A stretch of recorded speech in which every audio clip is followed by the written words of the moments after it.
Hi! Magluluto tayo ngayon ng pork afritada.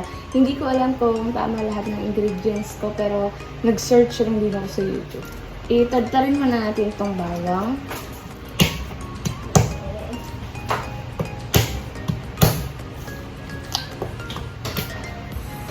Hindi talaga ako marunong magluto pero buti na lang may YouTube. Malagkit yung yung bawang sa kamay. Pag binabalatan mo. Parang dumidikit-dikit yung balat.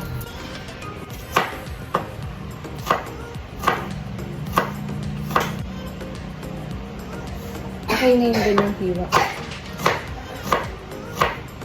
May ubo yung anak ko, tapos may sipon siya. Kasi tawag dito na ambunan kami last time. Tapos kain pa siya ng kain ng matatamis.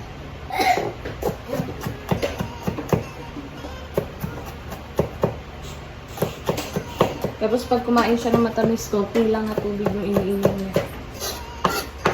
So okay na to yung bawang natin. Iwain din natin itong baboy. Pag nagluluto ako, iba-iba yung yung cut. Di ba yung iba kasi gusto nila pantay-pantay yung cut.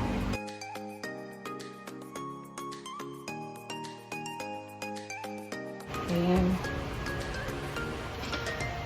So okay na to yung ganitong cut.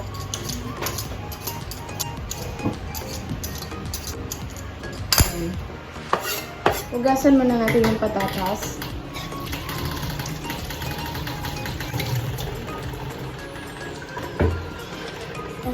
Hugasan na rin natin itong pork. Tapos ko na hugasan. Tapos iba na tayo ng patatas. Siyempre.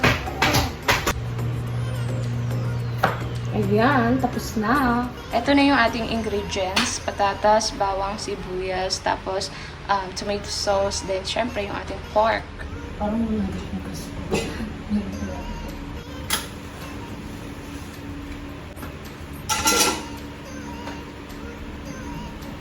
Feeling ko makubusan ako ng gasol ngayon.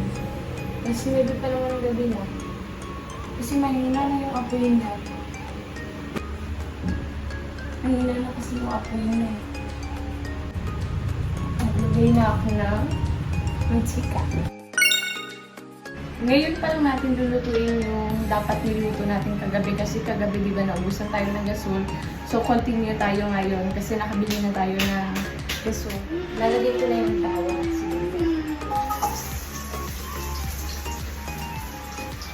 Buksan natin yung pinto para medyo sumiyaw yung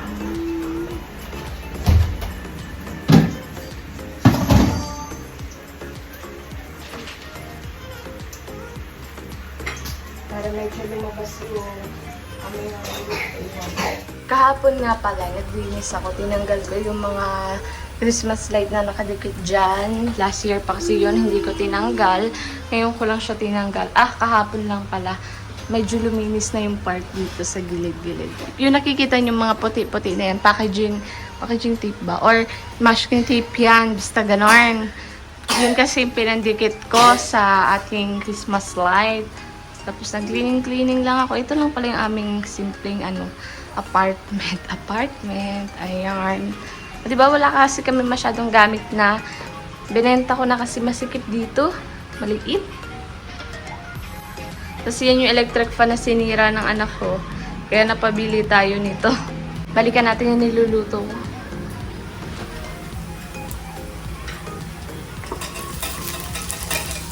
Lagay na natin itong baboy na. Hugasan ko na ito siya kaya. Tapos nilas natin kasi di ba naubos na ito.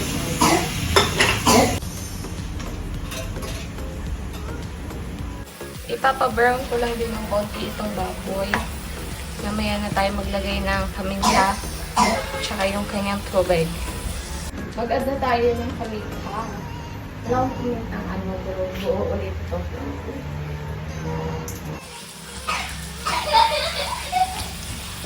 Okay na to, pwede na tayo mag-add ng tubig. Anak ko, tawa ng tawa. Parang simang lang Mag-add na tayo ng tubig para lumambot yung pork natin. Palambutin na natin siya. Habang nakasala nga yung niluluto natin, nagwalis-walis muna ako para kunyari masipag. Charot! Kumukulo na siya, so mag-add na tayo ng konting toyo. I-add na natin to patatas. Lagyan natin yung patatas. Marami pang sabaw kasi lalapot pa naman yan. Okay na yung ating baboy tsaka yung patatas natin is malambot na, so ilalagay na natin yung tomato sauce.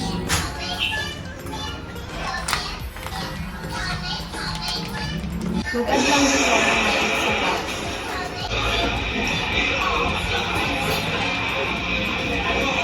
Maglagay lang din tayo ng konting patis.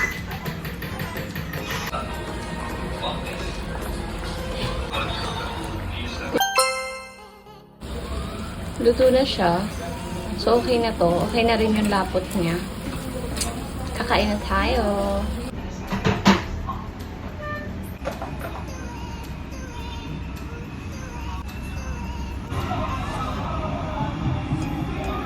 Kain tayo. Ito na yung ating ulam.